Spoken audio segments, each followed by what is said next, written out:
Сандра убирала могилу своей дочери, когда услышала пугающий шум, доносившийся из могилы. То, что произошло дальше, не только шокирует, но и раскроет грязную тайну, которая наверняка вас удивит. Когда дочь Сандры, Эльза, скончалась, ее похоронили до захода солнца в соответствии с религиозными обычаями ее отца. Хотя сама Сандра не была особенно религиозной, она любила и уважала мужчину, за которого вышла замуж. Она не сомневалась, что дочь пойдет по ее стопам. Эта ситуация повторилась, хотя и с небольшими изменениями, когда Эльза в конце концов вышла замуж за Германа, который разделял те же нерелигиозные ценности, что и Сандра. Эльза и Герман были безумно влюблены друг в друга. Вот почему, несмотря на то, что Герман был убит горем, он сумел похоронить свою жену так, как она бы хотела. Когда Герман впервые встретил Эльзу, это было возле модного ресторана. У Германа возникли проблемы с машиной, и он не справился с управлением из-за отказа тормозов. Он врезался в машину Эльзы как раз в тот момент, когда она собиралась заезжать на парковку. Герман, несмотря на то, что знал, что не сможет покрыть расходы на ремонт, предложил заплатить за это. Но вместо того, чтобы разозлиться, Эльза оставила все как есть, отвезла свою машину в ремонт и заплатила за нее. Несколько дней спустя они снова встретились на свадьбе у какого-то знакомого. Эльза заметила Германа, и они разговорились. Это был такой приятный разговор, и казалось, что они знают друг друга целую вечность. Без сомнения, между ними возникло какое-то взаимное влечение, поэтому, когда Герман спросил, может ли он пригласить ее на свидание, она с радостью согласилась. Они начали узнавать друг друга, и Эльза узнала о трудностях в бизнесе Германа. Будучи наследницей крупной международной компании, Эльза использовала свое влияние, чтобы найти Герману высокооплачиваемую работу. Ее отец не одобрял их отношений, потому что считал, что Герман недостаточно хорош для его дочери, и наотрез отказался, когда Герман сделал ей предложение. Но пара выстояла, и когда отец Эльзы увидел, как сильно они любят друг друга, он дал свое согласие. Теперь Эльзы не стало, а Герман был опустошен и отсиживался дома со своим 2-летним сыном Марком. После похорон все, кроме Сандры, покинули кладбище. Пожилая женщина оставалась там еще несколько часов, отчаянно плача. Сандра жила в нескольких сотнях миль от семьи своей дочери, но после похорон она решила провести следующие несколько недель с Германом и внуком, чтобы помочь им пережить горе. Покинув кладбище, она направилась в квартиру своего зятя. Когда она добралась туда, там царил ужасный беспорядок. Весь дом был перевернут вверх дном, а маленький Марк плакал. Но его отец, казалось, не обращал внимания на крики маленького мальчика. «О, мой бедный малыш! Твой папа оставил тебя одного?» — спросила она, поднимая его с пола. Она сняла с него грязный подгузник, приготовила ему ванну, а потом накормила. Малыш успокоился и вскоре заснул. Сандра укрыла его одеялом и вернулась в гостиную. Германа по-прежнему нигде не было видно. Она проверила все комнаты и, наконец, нашла его, лежащего на полу посреди своего кабинета среди пустых бутылок из-под алкоголя.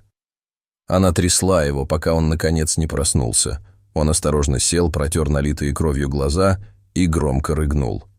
«Я понимаю, что ты только что потерял любовь всей своей жизни, но ты должен взять себя в руки». «Кто-то должен быть рядом с Марком», — посоветовала Сандра. Даже когда она была близка к слезам, она знала, что должна быть сильной ради них.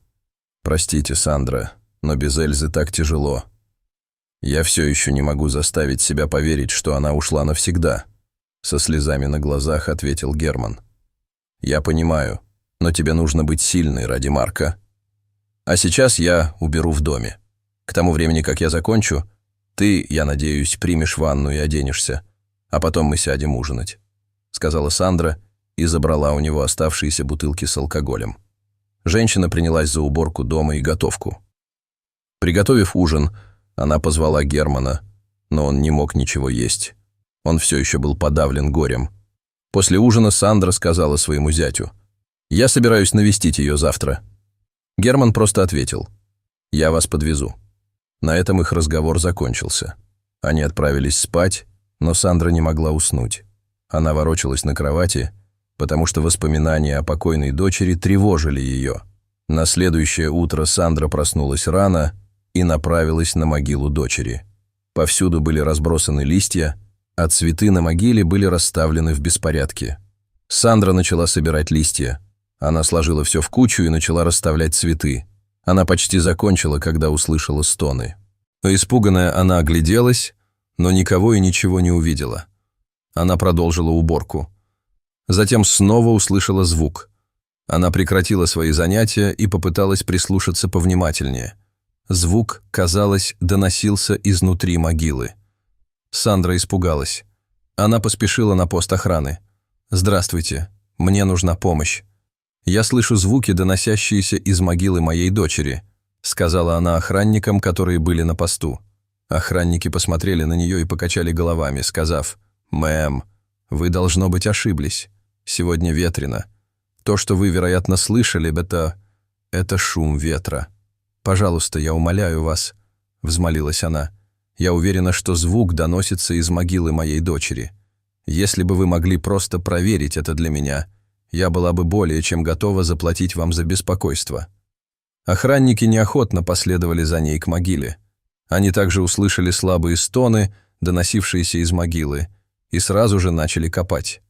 Через некоторое время они разрыли могилу настолько, чтобы дотянуться до гроба и вытащить тело Эльзы. К своему удивлению, они обнаружили, что Эльза все еще дышит, хотя и не глубоко. Они позвонили в 911, и скорая помощь доставила Эльзу в больницу, где ее реанимировали. После проведения анализов врачи обнаружили в ее организме яд. Сандра была шокирована этой новостью. Кто мог отравить ее дочь и почему? У Эльзы не было врагов, несмотря на то, что она работала в жестокой индустрии. Проведя пару часов со своей все еще измученной дочерью, Сандра решила отправиться к Герману, чтобы приготовить что-нибудь из еды и отнести в больницу для Эльзы. Вернувшись домой, она увидела Германа, который выглядел лучше и собирал сумки. «Куда ты направляешься, Герман?» – удивленно спросила она. Внезапная перемена в поведении Германа и его энергии сбила ее с толку, и на минуту она забыла, что изначально собиралась сказать ему, что Эльза жива. «Пребывание здесь усложняет мне жизнь, поэтому я на некоторое время уезжаю из города вместе с сыном. Мы поживем у мамы, пока я снова не приду в себя», — ответил он. «Это отличная идея. Я надеюсь, что все пойдет так, как вы хотите», — сказала она, сочувствуя молодому человеку. «Как прошла уборка? У вас совершенно измученный вид. Давайте я налью вам бокал вина, пока буду готовить ужин», — предложил Герман. Сандра села за кухонный стол, в то время как Герман за ее спиной открывал бутылку вина. По какой-то причине ее бог велел ей не рассказывать зятю о том, что Эльза жива, по крайней мере, пока. На самом деле она не подозревала его ни в чем плохом, но чувствовала, что должна быть осторожна. На данный момент единственным человеком, которому она могла доверять, была она сама. В этот момент она взяла телефон, чтобы позвонить мужу, но увидела отражение Германа на экране. То, что она увидела, потрясло ее до глубины души. Это было недолго, но она видела, как он подсыпал что-то в ее бокал, прежде чем налить вино. Чтобы защитить себя, она встала, как только он подошел с вином, и намеренно столкнулась с ним, отчего он уронил бокал и разлил вино. «Мне так жаль, давай я помогу тебе это убрать», — предложила Сандра. «Нет, не беспокойтесь. Просто идите и приведите себя в порядок. К вашему возвращению я приготовлю еще один стакан», — ответил он. Сандра сделала вид, что выходит из комнаты, но вместо этого спряталась за дверью. Она не могла поверить в то, что происходило у нее на глазах. Зачем ее замечательному зятю пытаться отравить ее? Значит ли это, что он имеет какое-то отношение к смерти Эльзы? Что ж, она как раз собиралась это выяснить. Из своего укрытия Сандра наблюдала, как Герман снова смело подсыпал что-то в вино И на этот раз она сняла все на камеру. Она подождала, пока Герман выйдет из кухни, прежде чем взять бокал с вином и перелить его в бутылку. Она выскользнула из дома и направилась прямиком в полицейский участок, где объяснила все, что произошло. В конце концов, образец вина был протестирован, и, конечно же, он совпал с ядом, обнаруженным в организме Эльзы. Полиция арестовала Германа, который признался в обоих преступлениях. Он пытался убить свою жену, чтобы унаследовать ее состояние, и все из-за того, что его бизнес не процветал. Он пытался избавиться от Сандры, потому что знал, что она встанет на пути его планов и помешает ему завладеть бизнесом Эльзы.